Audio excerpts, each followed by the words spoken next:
पहले पहुंच गए, नंद बाबा पहले पहुंच गए और भगवान का स्वागत करने के लिए मथुरापुरी वाले भी पहुंच गए जो भगवान के भक्त थे। फूल दूध इत्यादि लेकर के पहुंच गए कि भगवान का रथ आने वाला है। और जैसे ही अक्रूर चाचा आगे चले यमुना जी के तट पर आए हैं। यमुना जी के तट पर अक्रूर चाचा ने कन्हैया से कहा कि जाओ स्नान कर लो। तो स्नान किया, पुनः रथ पर आ गए। अक्रूर चाचा स्नान करने के लिए गए और जब अक्रूर चाचा स्नान करने के लिए गए तो अक्रूर चाचा ने जैसे ही यमुना जी में डुबकी लगाई तो जो मूर्ति रथ पर विराजमान है कृष्ण बलराम की, वही मूर्ति उन्हें जल के भीतर दिखाई दी। वैसे ही कृष्ण बलराम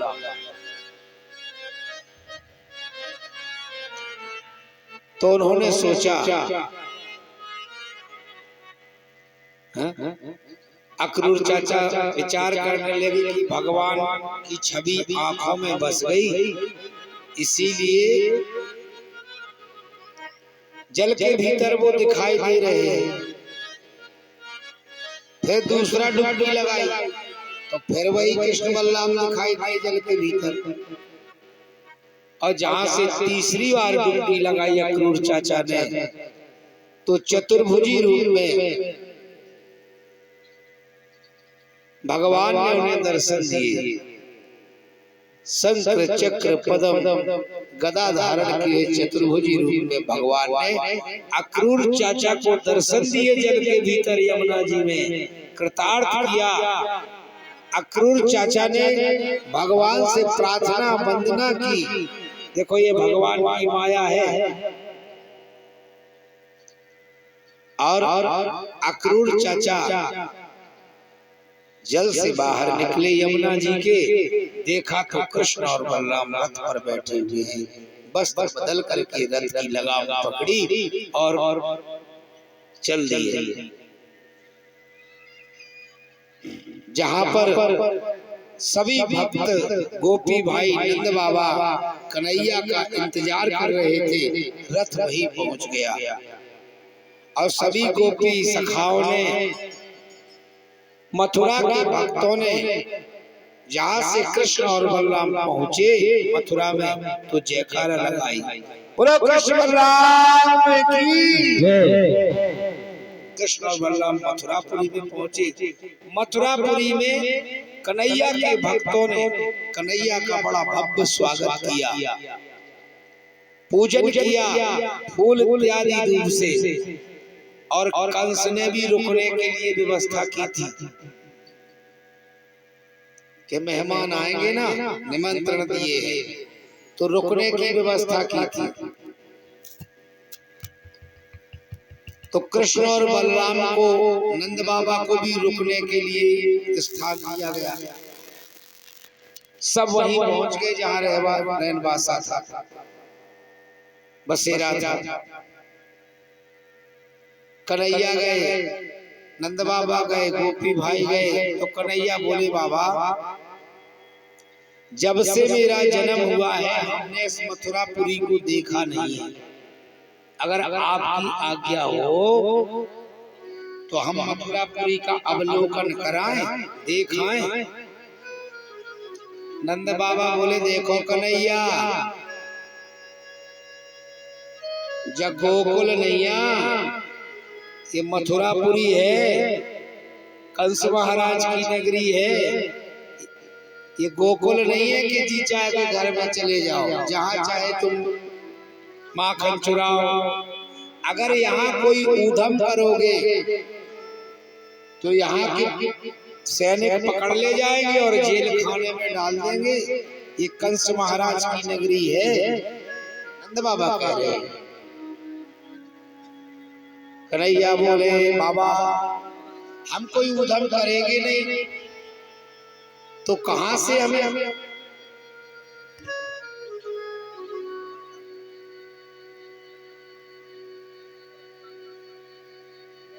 हम तो जा नहीं कह रहे, कृष्ण भगवान की कह रहे कि वे कह रहे कि हम कोई चाल नहीं करेंगे, चाल नहीं करेंगे। जानो ही कह रहे बच्चा, बैठो आप बता। हाँ, कन्हैया कह रहे हैं कि हम कोई चाल नहीं करें। राजे आप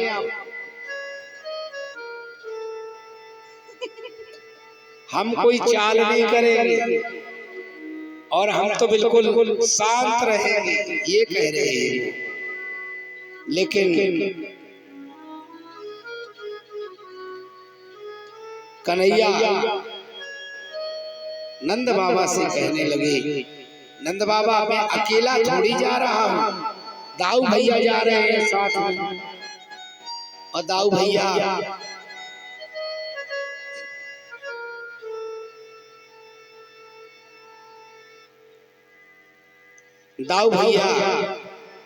साथ में जाएंगे तो हम कोई उदंडता करेंगे ही नहीं। चले कृष्ण बलराम को दाऊ भैया बोले, देखो बाबा हम इसकी कोई गारंटी नहीं लेते कि ये चाल करे, कुछ उत्पात करे, तो ये हम नहीं जानते, हम इसकी कोई गारंटी नहीं लेते।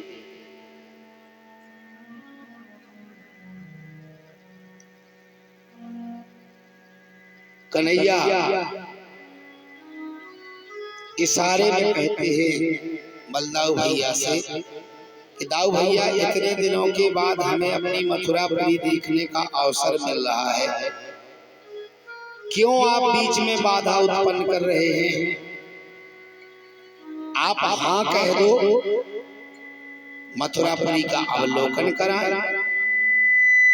दाऊ भैया बोले ठीक है, अगर ऐसी बात है तो चलो मैं चलता हूं। कन्हैया दाऊ भैया गोपी सखा और नंद बाबा साथ में हुए और मथुरापुरी का अवलोकन करने के लिए चल दिए। क्या देखा, कन्हैया आगे बढ़े और जब कृष्ण और बलराम की जोड़ी मथुरापुरी की गलियों में उतरी तो मथुरापुरी के नर नारी कृष्ण और बलराम को देख करके चकित हो गए।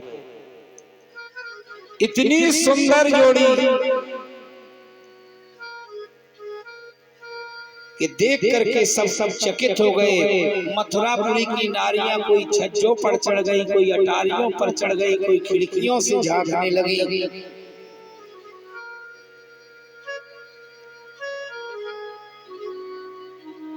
कन्हैया मथुरापुरी का अवलोकन कर रहे हैं। मथुरापुरी की गलियों में कृष्ण बलराम अपने गोपी सखाओं के साथ चले। अब सबने भगवान के दर्शन नहीं किए, ध्यान देना, कोई कोई बेचारी हारे खेते गई हुई तो वो भगवान के दर्शन करने नहीं आ पाई।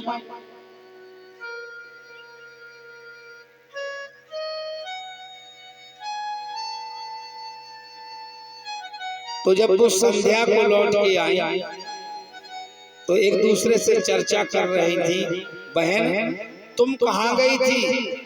अरे दरवाजे से इतनी सुंदर जोड़ी निकल गई कि अगर देख लेती तो जीवन धन्य हो जाता। देखो भगवान कितने सुंदर है।